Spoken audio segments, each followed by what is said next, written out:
سورہ فاطر پارہ نمبر 22 آیہ کریمہ نمبر 5 اور 6۔ نحمدہ ونصلی ونسلم علی رسولہ الکریم، اما بعد فاعوذ باللہ من الشیطان الرجیم، بسم اللہ الرحمن الرحیم۔ یا ایہا الناس ان وعد اللہ حق فلا تغرنکم الحیاۃ الدنیا ولا یغرنکم باللہ الغرور، ان الشیطان لکم عدو فاتخذوہ عدوا انما یدعو حزبہ لیکونوا من اصحاب السعیر۔ صدق اللہ العظیم۔ یا ایھا الناس، اے لوگو، ان وعد اللہ حق، بے شک اللہ کا وعدہ سچا ہے۔ فلا تغرنکم الحیاۃ الدنیا، ہرگز تمہیں فریب میں نہ ڈالے دنیا کی زندگی۔ ولا یغرنکم باللہ الغرور، اور نہ ہی شیطان تمہیں اللہ کے متعلق فریب میں ڈالے۔ ان الشیطان، بے شک شیطان، لکم عدو، تمہارا دشمن ہے۔ فاتخذوہ عدوا، تم بھی اسے دشمن ہی رکھو۔ انما یدعو حزبہ، بے شک وہ بلاتا ہے اپنی جماعت کو، اپنے گروہ کو، لیکونوا من اصحاب السعیر، تاکہ وہ انہیں دوزخی بنا دے۔ اللہ جل سبحانہ و تعالی ان دو آیات میں لوگوں کو ان اعمال سے، ان کاموں سے باخبر فرما رہے ہیں جو انسان کی تباہی بربادی کا سبب بنتے ہیں۔ ان کاموں سے باخبر کیا جا رہا ہے، اور آغاز کلام کہاں سے کیا جا رہا ہے؟ بے شک لوگوں، اللہ کا وعدہ سچا ہے۔ اب وعدے سے مراد کیا ہے؟ قیامت کا آنا، حشر اور نشر ہونا۔ وعدے سے مراد یہ ہے کہ اللہ کا یہ وعدہ سچا ہے، قیامت قائم ہوگی اور تم سے ایک ایک عمل کا حساب لیا جائے گا۔ کیوں؟ یہ وعدہ کسی ایسے کا نہیں ہے جس کو جھوٹ بولتے ہوئے شرم نہ آتی ہو۔ یہ ایسے کا وعدہ نہیں ہے جسے جھوٹ بولتے ہوئے شرم ہی نہ آتی ہو، نہ ایسے کا وعدہ ہے کہ جو اتنا کمزور ہو کہ اپنے وعدے کو پورا ہی نہ کر سکے۔ کہا یہ رب کا وعدہ ہے، اور یہ بالکل سچا وعدہ ہے کہ قیامت آئے گی اور تمہیں اللہ کی بارگاہ میں جواب دہی سے گزرنا ہوگا۔ لہذا دنیا کی زندگی تمہیں دھوکے میں نہ ڈالے۔ اب دنیا کی زندگی دھوکے میں کیا ڈالے؟ کہ دنیا کی زیب و زینت، دنیا کی آرائش، دنیا کی لذتیں اور دنیا کے آرام تمہیں کسی ایسی جگہ پر نہ پہنچا دیں جہاں تم قیامت کو ہی بھول جاؤ، تمہیں اپنی موت ہی نہ یاد رہے۔ یہ ہے فریب دنیا، کہ دنیا کی لذتیں، دنیا کی آسائشیں اور دنیا کے یہ زیب و زینت اور آرائشیں تمہیں یہاں تک نہ لے جائیں کہ جہاں تم بالکل ہی قیامت کو اور موت کو بھول جاؤ۔ کیوں؟ کہا دیکھو شیطان بہت مکاری ہے۔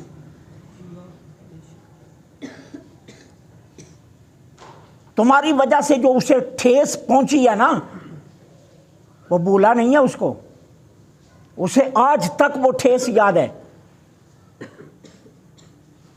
اس لیے وہ ایک لمحہ بھی غافل نہیں ہو رہا تمہاری طرح، اور پھر تم سب کی نفسیات سے واقف ہے، ایک ایک کی نفسیات سے واقف ہے۔ وہ تم سب کو ایک فریب نہیں دے گا، کہ تم یہ سمجھو کہ ایک جیسا فریب دے گا، کہا نہیں، وہ تمہاری کمزوریوں سے بھی واقف ہے اور تمہاری نفسیات سے بھی واقف ہے، وہ ہر کسی کو الگ الگ فریب دے گا۔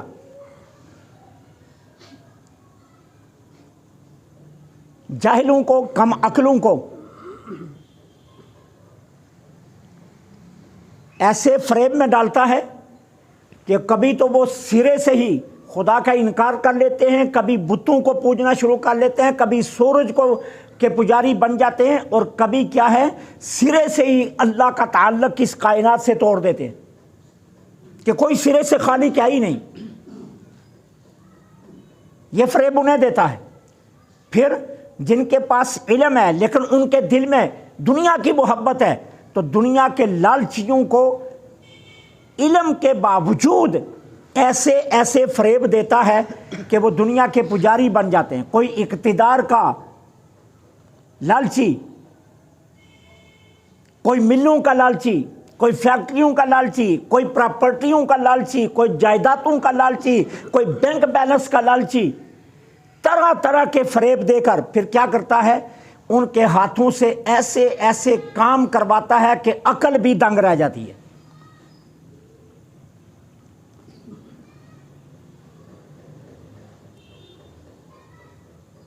ہر کسی کو الگ الگ فریب دے رہا ہے، اور تم سمجھتے ہو کہ شاید تم جو کر رہے ہو وہ صحیح کر رہے ہو۔ کہا نہیں، وہ تمہاری نفسیات سے بخوبی واقف ہے اور تمہاری کمزوریوں کو بہت جانتا ہے۔ جس کے دل میں حب دنیا پڑتی ہے نا، وہ اسی کمزوری سے اس پر وار کرنے شروع کر لیتا ہے، پھر دنیا کی محبت میں یہاں تک لے جاتا ہے کہ اسے کوئی فکر ہی نہیں رہتی۔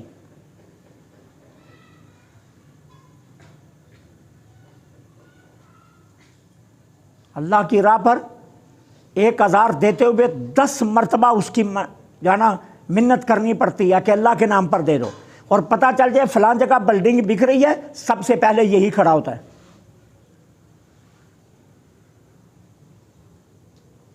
طرح طرح کے فریب۔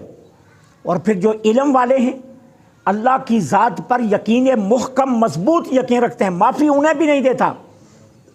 ان کے کان میں بھی ایک بات آ کر کیا کہتا ہے، کہتا ہے دیکھو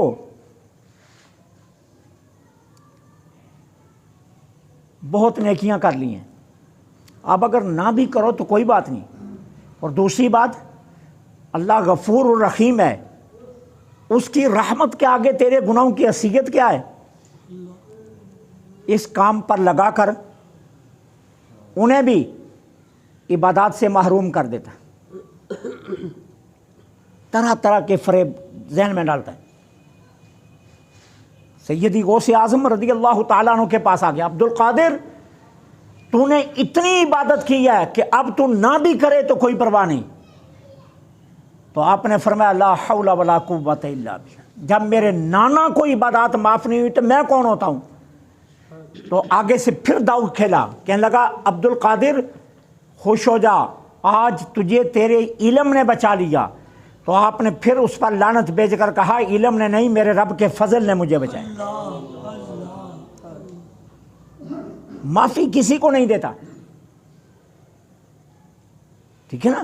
اب ذرا دیکھیے ایک اور نظارہ جو آج کل چلتا ہے، فرض نماز کی پرواہ نہیں ہے، جنازے ضرور پڑھنے،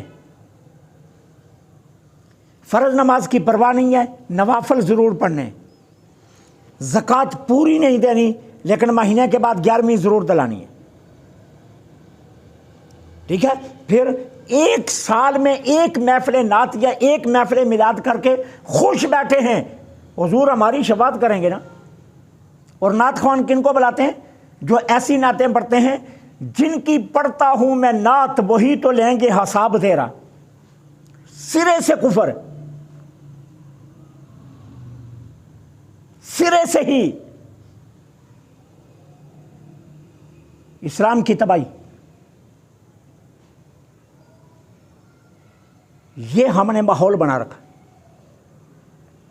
اب مجھے ایک بات بتائیے، اگر حضور کی محبت پر مبنی عمل کیا جائے اور حضور کے حکم کو نہ مانا جائے تو کیا حضور راضی ہوں گے؟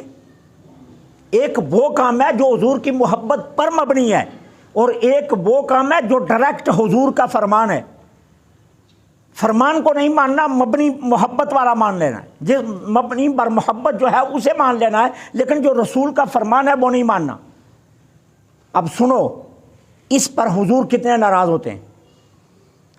غزوہ موتا کے لیے میرے آقا نے لشکر تیار کیا. اب مدینہ طیبہ سے اس لشکر کو حضور نے روانگی کا حکم دیا جمعۃ المبارک کے دن صبح کے وقت کہ آج کوچ کرو، جاؤ. اب سارا لشکر نکل گیا. عبداللہ بن رواحہ رضی اللہ تعالی عنہ نہ گئے، جبکہ سپاہیوں میں ان کا نام تھا، مجاہدین میں ان کا نام تھا. یہ نہیں گئے. آپ ذرا نیت سننا ان کی کیا ہے. نیت یہ ہے کہ پتہ نہیں غزوے میں شہید ہو جاؤں گا، اس لیے چلو آخری جمعہ تو آقا کے ساتھ پڑھ لوں زندگی کا. اور لشکر کوئی دور بھی نہیں جائے گا، کتنا سفر کر لیں گے ان کے اونٹ. تو میں جمعے کی نماز پڑھ کے فوراً مدینہ طیبہ سے گھوڑا دوڑاؤں گا اور لشکر کے ساتھ مل جاؤں گا. اب نیت کتنی اچھی ہے. اب ایک ہے فرمان رسول اور ایک ہے مبنی بر محبت رسول. اب حضرت عبداللہ بن رواحہ کیوں نہیں گئے حضور کی محبت میں، اور فرمان کیا تھا، اللہ صبح نکل جاؤ. اب حضور ممبر پر تشریف فرما ہوئے جمعہ کا خطبہ دینے کے لیے، نگاہ مصطفیٰ عبداللہ بن رواحہ پر پڑ گئی. نماز سے فارغ ہوئے فرمایا عبداللہ بن رواحہ ادھر آؤ. بھائی میں نے تو صبح لشکر بھیج دیا، تم گئے کیوں نہیں؟ حضور زندگی کا پتہ نہیں، یہ سوچا چلو آخری جمعہ تو اپنے آقا کے پیچھے پڑھ لوں. فرمایا مجھے رب کی قسم ساری روئے زمین کی دولت اکٹھی کر کے تو اللہ کی راہ میں خرچ کرے، جو صبح میرے کہنے پر نکل گئے تو ان کے برابر نہیں ہو سکتا. فرمایا پوری روئے زمین کی دولت اکٹھی کر کے اللہ کی راہ میں تو خرچ کرے، اور جو صبح میرے فرمان پر نکل گئے تو ان کے منزل کو نہیں پہنچ سکتا، ان کے رتبے کو نہیں پہنچ سکتا. اب نیت کتنی خوبصورت تھی، ارادہ کتنا خوبصورت تھا. ٹھیک ہے، لیکن سرکار نے فرمایا مبنی بر محبت عمل کی طرف نہ جاؤ، جو میرے ڈائریکٹ حکم ہے انہیں پہلے اپناؤ. اب حضور فرمائے قرۃ عینی فی الصلاۃ، میری آنکھوں کی ٹھنڈک نماز میں ہے. ٹھیک ہے، حضور فرمائے میرے دل کا چین نماز میں ہے. حضور فرمائے مجھے سچ سے، پورا تولنے سے، پورا ناپنے سے، حلال کھانے سے، دیانتداری سے محبت ہے. اور ہم یہ سارے کام نہ کریں اور بخشش کا ایک ذریعہ رکھا ہے سال کے بعد ایک محفل میلاد، اور دعویٰ کیا ہے عاشق رسول ہے. یہ ہے شیطان جو ہمیں فریب دیتا ہے. ٹھیک ہے نا. اور پھر کیا کہتا ہے، اللہ کی رحمت کے سامنے تیرے گناہوں کی حیثیت ہی کیا ہے. اب تم کیا کر، جتنا جی چاہتا ہے کرتا جا، بخش دینا اس نے. یہ فریب ہے. اس لیے اللہ نے فرمایا اللہ کے معاملہ میں یہ شیطان تمہیں فریب میں نہ ڈالے، نہ دنیا کی محبت تمہیں دھوکے میں ڈالے. دنیا کی زندگی کہ اس کی زیب و زینت، اس کی آرائشوں پر نہ جانا. یارو ایک مکان کافی ہے رہنے کے لیے، میں 5 مکان خرید کر اس کے رینٹ کھا رہا ہوں، کیا میرے ساتھ قبر میں جانا ہے یہ مکان؟ کیا یہ جانا ہے میرے ساتھ مکان؟ نہیں جانے نا. تو کیوں نہ میں اتنا دامن پھیلاؤں جتنے میرے دامن میں سمایا بھی جائے، اور وہ کام کروں جس کا حساب دینے میں آسانی بھی رہے.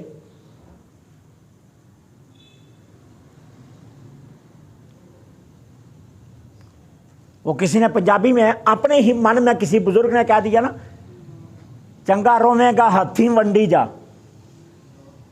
نہ پیچھے ہوگا، نہ تجھے کوئی گالیاں دے گا، نہ تجھے حساب دینا پڑے گا. ٹھیک ہے. تو ہم بہت غلط طریقے پر لگے، اور یہ سارے شیطان کے فریب. اگر یہ دولت، یہ دنیا کی آسائشیں، یہ سرمائے، یہ بلڈنگیں، یہ پراپرٹیاں بہت اچھی ہوتی تو اللہ اپنے نبیوں کو نہ دیتا. اس کا مطلب یہ ہے کہ اللہ آپ سے زیادہ راضی ہے نبیوں سے بھی، کہ بے شمار نبی ہیں جن کا روئے زمین پر گھر بھی نہیں تھا اور تمہارے پاس 4 کوٹھیاں، اس کا مطلب اللہ تم سے تو زیادہ راضی ہو گیا ان سے۔ نہیں، یہ دنیا کی زندگی دھوکہ ہے، اس پر مت اعتبار کرو۔ اس لیے فرمایا مت اس طرف جاؤ، اور پھر فرمایا ان الشیطان لکم عدو، شیطان تمہارا دشمن ہے، اور اس کو دشمن ہی سمجھو۔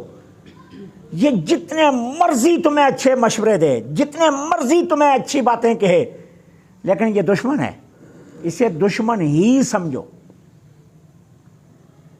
اسے دشمن ہی سمجھو۔ وہ میں نے پہلے بھی ایک لطیفہ آپ کو شاید مجھے یاد آ رہا ہے، میں نے سنایا تھا کہ ایک بندہ تھا تو وہ کسی جن کو قابو کرنے کے لیے عمل کر رہا تھا، تو وہ جن اس کے قابو آ گیا۔ تو اب جن نے کہا محترم کیا حکم ہے؟ تو اس نے کہا جی حکم کیا ہے، میرے لیے ایک کوٹھی تیار کر دو۔ تو جن نے کہا جی کوٹھی تو بنا دوں گا، لیکن شرط یہ ہے جو کچھ آپ کو ملے گا اس کا دگنا آپ کے شریکوں کو ملے گا۔ تو وہ کہنے لگا دفع ہو جا، مجھے کہ اس طرح کی نہیں چاہیے۔ اب اس نے بیوی سے مشورہ کیا، بیوی نے کہا چلو بھلے کوئی نہیں، شریک بھی موج کریں لیکن اپنی موج تو چلنی چاہیے نا۔ اس نے پھر اس کو بلا لیا، کہا اچھا بنا دے یار۔ اب اس کی ایک بن گئی، ٹھیک ہے، شریکوں کی 2 بن گئی۔ اب اس نے پوچھا اگلا کیا حکم ہے؟ کہتا ہے میرے گیٹ کے سامنے ایک گڑھا کھود دو۔ اب اس کے گیٹ کے سامنے ایک گڑھا، شریکوں کے گیٹ کے سامنے 2 گڑھے بن گئے۔ اب کہتا ہے میری ایک آنکھ نکال دو۔ اب اس کی ایک نکلی تو شریکوں کی 2 نکل گئی، ٹھیک ہے، بات سمجھ میں آ رہی ہے؟ تو کیا ہے، شیطان تمہارا دشمن ہے، وہ تمہیں جتنی مرضی خوبصورت باتیں یہ بتائے، پھر بھی اسے اپنا دشمن ہی سمجھو۔ حضرت امیر معاویہ رضی اللہ تعالیٰ عنہ کی فجر کی نماز رہ گئی نا، اتنا روئے اتنا روئے اتنا روئے اتنا روئے کہ اللہ تعالیٰ نے ان کے دل پر القاء فرمایا، الہام فرمایا۔ الہام بھی وحی کی ایک جو نا وہ قسم ہے، نبی پر وحی جلی آتی ہے اور اولیاء پر الہام اور کشف یہ وحی خفی ہوتی ہے۔ تو اللہ تعالیٰ نے فرمایا معاویہ اب چپ کر جاؤ، ہم نے تمہیں معاف فرما دیا، ٹھیک ہے۔ اب اتنا روئے تھے، اب یقین ہو گیا اللہ تعالیٰ نے میری توبہ قبول کر لی ہے۔ اگلے دن ابھی اذان نہیں ہوئی تھی، آ کر جگانے لگا، آنکھ کھلی تو دیکھا ابلیس جگا رہا ہے۔ وہ کہا بدبخت تیرا کیا تعلق نماز کے لیے جگانے سے؟ تو جو مجھے جگانے آ گیا، تیرا تعلق کیا نماز سے جو تم مجھے جگانے آ گیا؟ تو کہا کل تجھے سلا کر رکھا نا، بہت بڑی غلطی کی ہے، ایک نماز کے بدلے کئی نمازوں کا ثواب کما گیا تم، آج میں چاہتا ہوں تجھے ایک کا ہی ملے، زیادہ کا نہ ملے۔ تمہارا دشمن ہے، اسے دشمن ہی جانو، وہ تمہیں بڑے فریب دے گا، تمہاری کمزوریوں سے واقف ہے، تمہاری نفسیات سے واقف ہے، تمہیں بڑی بڑی کہانیاں سنائے گا۔ وہ بچے کو پروفیسر بنا لو، بڑی دولت ہے، مولوی ساری عمر انجمن کی جھڑکیں کھاتا ہے، پھر بیچارہ بڈھا ہو کر دھکے کھا کر مسجد سے نکل جاتا ہے، اس کو کیا ملنا ہے؟ نہ کوئی مستقبل، نہ کوئی ماضی، نہ کوئی حال۔ وہ ڈاکٹر سرکاری نوکری نہ بھی ملی تو کلینک پر تو چھرا چلے گا ہی نا، طرح طرح کے فریب دیتا ہے۔ نتیجہ کیا نکلتا ہے؟ مذاق نہیں ہے، حقیقت ہے۔ آپ بے شمار ڈاکٹروں سے پوچھ لیجئے، انہوں نے قرآن بھی نہیں پڑھا ہوا، ڈاکٹر ہیں قرآن نہیں پڑھا ہوا۔ میں مسجد میں بیٹھا ہوں، میں ایک ڈاکٹر صاحب کے پاس دوائی لینے کے لیے گیا تو انہوں نے مجھے خود کہا، انہوں نے کہا جی آپ 2-3 مرتبہ میں گیا، انہوں نے کہا جی آپ کسی مسجد میں ہوتے ہیں؟ میں نے کہا جی ہاں جی میں مسجد میں ہوتا ہوں۔ تو کہنے لگے جی مجھے کوئی قاری ڈھونڈ کر دیں، میں قرآن پڑھنا چاہتا ہوں۔ تو میں نے کہا ڈاکٹر صاحب آپ نے قرآن نہیں پڑھا؟ کہا نہیں پڑھا۔ ڈاکٹر بن گیا ہے، قرآن نہیں پڑھا۔ انجینئر بن گیا، نماز نہیں آتی۔ پروفیسر بن گیا ہے، اسے دعائے قنوت نہیں آتی، ٹھیک ہے، نماز جنازہ کی تکبیرات نہیں آتی۔ یہ کیا ہے؟ یہ سارے وہ دھوکے ہیں جو ہمیں دے رہے ہیں، ٹھیک ہے۔ دنیا کی زیب و زینت ہمارے سامنے رکھتا ہے، اور اتنا خوبصورت کر کے دنیا پیش کرتا ہے کہ ہم اس دنیا کے پیچھے بھاگنا شروع ہو جاتے ہیں.